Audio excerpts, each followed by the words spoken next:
있거나 또 기도가 필요하거나 또 상담이 필요하면 꼭 연락 주시기 부탁을 드립니다.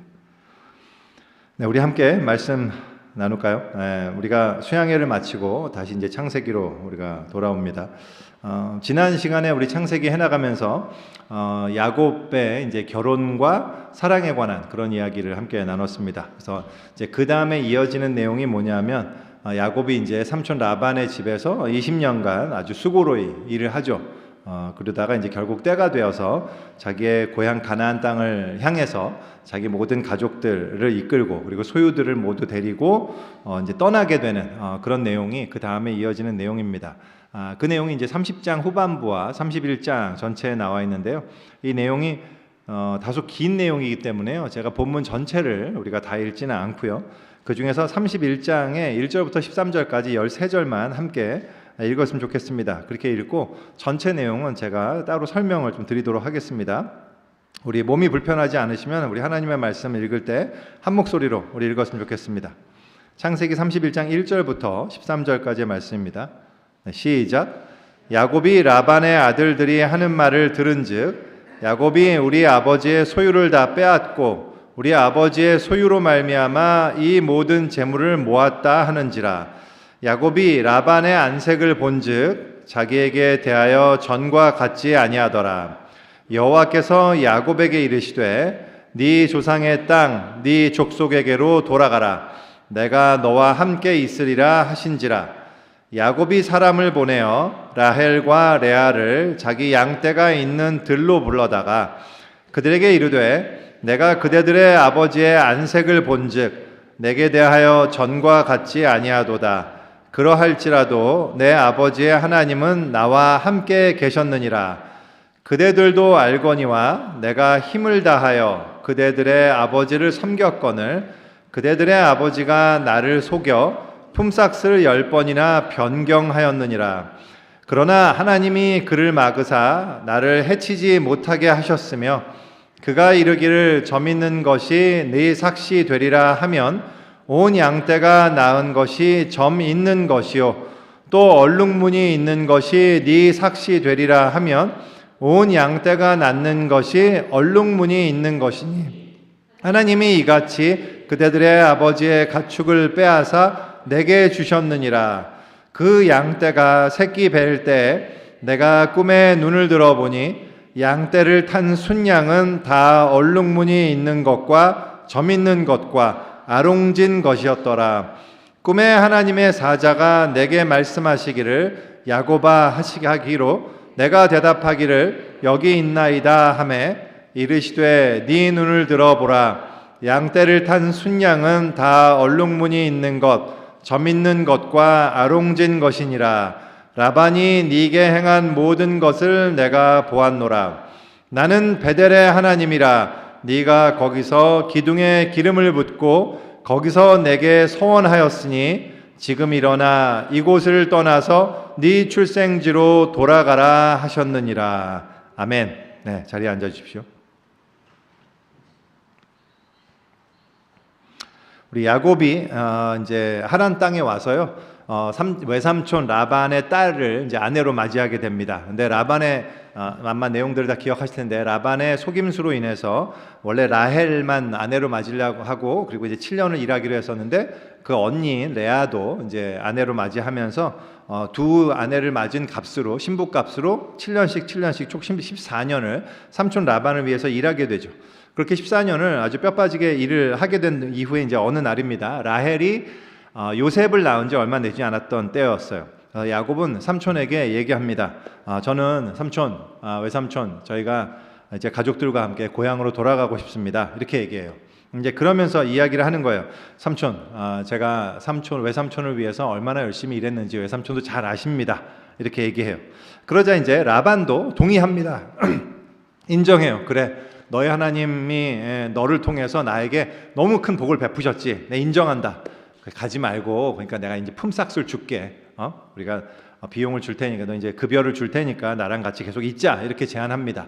그래서 사실 이제 라반은 야곱으로 인해서 점점 더 부자가 되었음에도 불구하고 지금까지 야곱에게 어떠한 어떤 그 뭐라고 하죠? 보상을 주지 않았던 것 같아요. 야곱이 뒤에 그렇게 얘기하거든요. 삼촌, 외삼촌은 저로 인해서 굉장히 부자가 되셨는데 저는 언제 내 집을 세우겠습니까? 이게 무슨 말이에요? 저는 돈이 없습니다라는 얘기죠. 외삼촌이 저한테 품삯을 주지 않았기 때문에 내가 모은 돈이 없는 거예요. 그냥 외삼촌을 위해서 뼈 빠지게 일을 한 거죠. 그래서 이제 라반이 그러니까 제안해요. 그래, 미안하다. 미안하다는 말을 했는지 모르겠지만 내가 못으로 널 줄까? 하면서 이제 야곱이 제안을 합니다. 주실 필요는 없고요. 이렇게 했으면 좋겠습니다. 앞으로 삼촌의 양떼를 제가 보는데요. 그 보다가 거기에서 얼룩진 양, 점박이 양 혹은 이렇게 이 줄무늬가 나오거나 아니면 검은 양이 나오게 되면 그러면 그 양은 제가 가지는 걸로 하겠습니다. 그렇게 해주십시오. 그렇게 얘기를 합니다.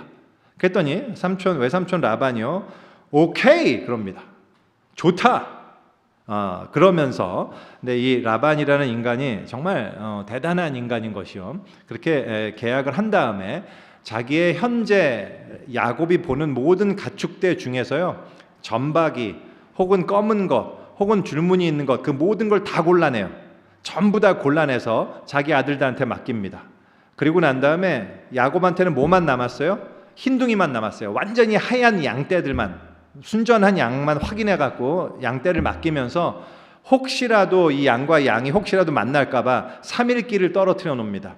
3일 동안 가야 만날 수 있는 거리만큼 야곱을 멀리 보내요. 그런 다음에 야곱을 양을 치게 합니다. 이제 흰둥이밖에 없는 거예요. 거기는 흰둥이밖에 없다는 얘기는요, 점박이가 나올 가능성이 거의 없다는 얘기입니다. 이제 이렇게 만들어요. 그리고 라반은 이제 네가 계약한 대로 이렇게 해줘라고 얘기합니다. 그래서요, 야곱은요 그런 이제 흰둥이 양들을 이제 치게 됩니다. 근데 이게 뭐 유전학적, 생물학적 근거가 있는 건지 없는 건지 모르겠는 어떤 논란이 있는 그런 방법을 써요. 어떻게 하냐면 양떼들이 와서 물을 마실 때 그 앞에서 이제 막 어떤 나무 가지들을 막 바꿔 갖고 이렇게 얼룩덜룩하게 만드는 거예요. 그거를 이렇게 앞에 세워두면 그때 이제 새끼를 주로 벤다고 합니다. 그때 아마 교미가 이루어지는 장소가 그 물을 마실 때였나 봐요. 그래서 그때 이 새끼를 베는 양들은 그러니까 그 얼룩 무늬를 보고 새끼를 벤 양들은 희한하게도 얼룩덜룩한 그런 모양의 새끼를 낳는 거란 말이죠. 그래서 이제 그런 식으로 튼튼한 양에는 그 앞에 이런 걸 세워갖고 이제 얼룩이를 낳게 하고, 튼튼하지 않는 양에는 그냥 아무것도 안 세워서 그냥 흰둥이 계속 낳게 하고, 이런 식으로 해서 점점 야곱의 얼룩 양들이 늘어납니다. 그래서 뭐 이게 재밌죠. 그 과학적인 근거가 논쟁할 필요를 사실 논쟁이 막 있었는데요. 논쟁할 필요가 별로 없는 게요. 뒤에 가면 야곱이 얘기하거든요. 오늘 우리가 읽은 내용이 있었잖아요. 하나님이 나한테 시켜서 이렇게 하라 그랬다. 은혜로 된 거다 이런 얘기를 하기 때문에요. 이거는 하나님에 관한 내용인 것뿐이지 과학적 근거가 있는 얘기가 아닙니다. 그래서 어쨌든 이런 식으로 야곱의 소유가 점점 늘어났어요. 아주 많아지고 야곱도 부유하게 됩니다. 그 다음에 우리가 이제 읽었던 본문이 시작됩니다. 그래서 이제 라반과 그 아들들이요 기분이 상하기 시작했어요. 그리고는 의심합니다. 이거 뭐가 있다. 야곱의 얼룩이 양떼가 저렇게 많이 늘어났어. 야곱이 꼼수를 부렸다 이거. 우리 라반의 소유를 부당하게 빼앗고 있다 이렇게 생각을 합니다. 그리고 실제로 야곱을 바라보는 눈빛이 달라졌어요. 그리고 그러던 차에 하나님께서 이제 야곱에게 말씀하십니다. 너는 이제 고향으로 돌아가라. 내가 너와 함께 있겠다. 이렇게 이야기를 해요. 그래서 이제 야곱은 레아와 라헬을 불러다가 지금 상황과 하나님의 말씀을 이야기해 줍니다. 그리고는 우리가 이제 당신의 아버지 라반을 떠나서 고향으로 떠나가야 됩니다. 그래야 할 당위에 대해서 설명을 해줘요. 그게 이제 우리가 함께 읽은 내용이었잖아요. 여기에서 야곱은 자기가 얼마나 열심히 많이 노력을 했는지, 성실하게 일을 했는지, 그럼에도 불구하고 그 아빠 라반에게 얼마나 부당한 대우를 받았는지, 또 그럼에도 불구하고 하나님이 얼마나 나를 지켜주시고 은혜로 돌봐주셨는지 이런 것들을 이야기해요. 그리고 이제 남편 야곱의 이야기를 듣고 그 아내 라헬과 레아도 동의합니다. 그리고 이제 이들도 기분이 안 좋았던 것 같아요. 내용을 보면 우리 아버지 집에서 무슨 분깃이나 유산이 있겠냐? 아버지가 우리를 팔고 우리 돈을 다 먹어버렸다. 이렇게 이제 라헬과 레아도 생각을 해요. 둘 다도 이렇게 생각할 정도니까 라반이 어떤 인간인지 좀 알겠죠. 그래서 고향으로 돌아가는 야곱과 함께 제안에 따르기로 합니다. 그리고는 이제 그들이 도망치듯이 언제 도망칠까 이제 D-Day를 정합니다. 그날은 라반이 양털을 깎는 날이었어요. 이 당시 목축 사회에 있어서요, 양털을 깎는 그 날은요 엄청난 축제의 날이고 그리고 정신없는 날이라 그래요. 자, 그날 야곱은 모든 가족들과 소유를 이끌고 가나안 땅으로 향해서 떠납니다. 그리고는 이제 3일 동안을 막 열심히 가요. 3일 동안 갔는데요, 3일이 지난 후에 라반이 이 사실을 알게 됩니다. 그리고는 이제 무장 병력을 데리고 7일 동안을 쫓아서, 그러니까 총 한 열흘이 걸린 거죠. 7일 동안을 쫓아서 야곱 일행을 따라갑니다. 그리고 결국 따라잡아요. 그리고는 이제 야곱과 이야기하게 되는 장면이 31장의 후반부 장면인데요. 라반이 분노해서 야곱에게 막 소리 지릅니다. 막 이렇게 어떻게 네가 나를 속이고 내 딸들과 손주들과 여기 이렇게 이런 걸 인사할 기회도 주지 않고 다 데리고 이렇게 그냥 도망치듯이 갈 수 있느냐? 네가 나를 속였다. 이러면 되겠느냐? 막 이러면서 막 화를 내요. 그래서 근데 라반이 이렇게까지 열받은 데는 단지 자기 모르게 도망쳤기 때문이 아니라요.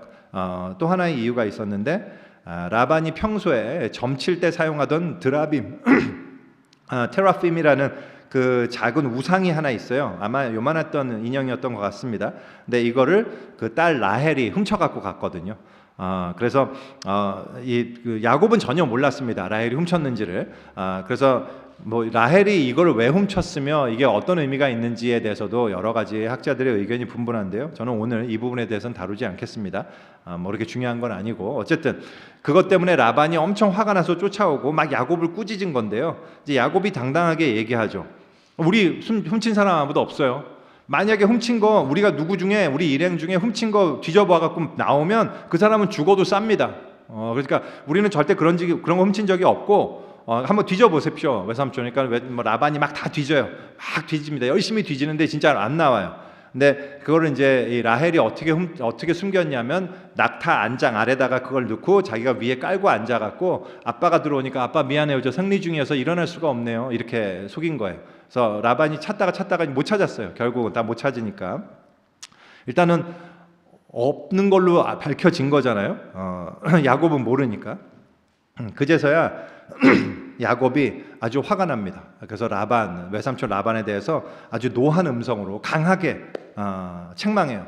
이제 이 야곱의 말이 창세기 전체에서 대화에 있어서 한 사람이 한 말로는 가장 긴 문장이라 그래요. 그래서 어쨌든 이제 주석책에 그렇게 나와 있는데 그만큼 아주 길게 자기의 심정을 항변합니다.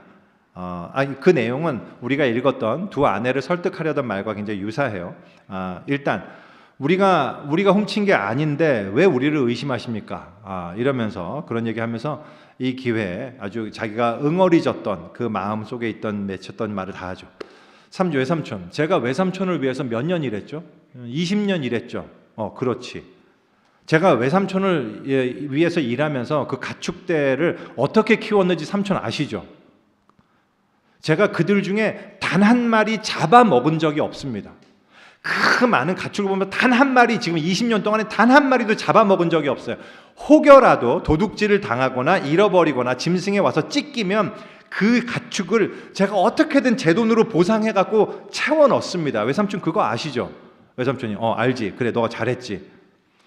그리고 제가 겨울에도 여름에도 춥든 덥든 단 한순간도 게으름 피지 않고 전부 다 얼마나 열심히 성실하게 돌봤는지 외삼촌 아시죠? 그래 알지. 아니 이렇게 내가 열심히 오랫동안 봉사했는데 외삼촌은 저에게 한 번도 품삯을 제대로 주신 적이 없고 10번이나 품삯 변경하신 거 아시죠? 그러셨잖아요. 착복하셨잖아요. 그때마다 제가 한마디라도 한 적 있었습니까? 없었지. 참 감사하게도 저는 하나님께서 저를 지금 돌봐주셔갖고 아브라함의 하나님, 이삭의 하나님이 저 도와주셔서 그분이 저의 수고에 보상해 주셨습니다.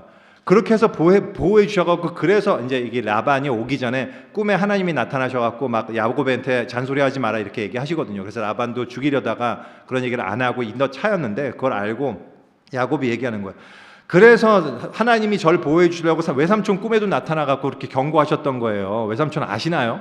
막 이런 얘기를 해요.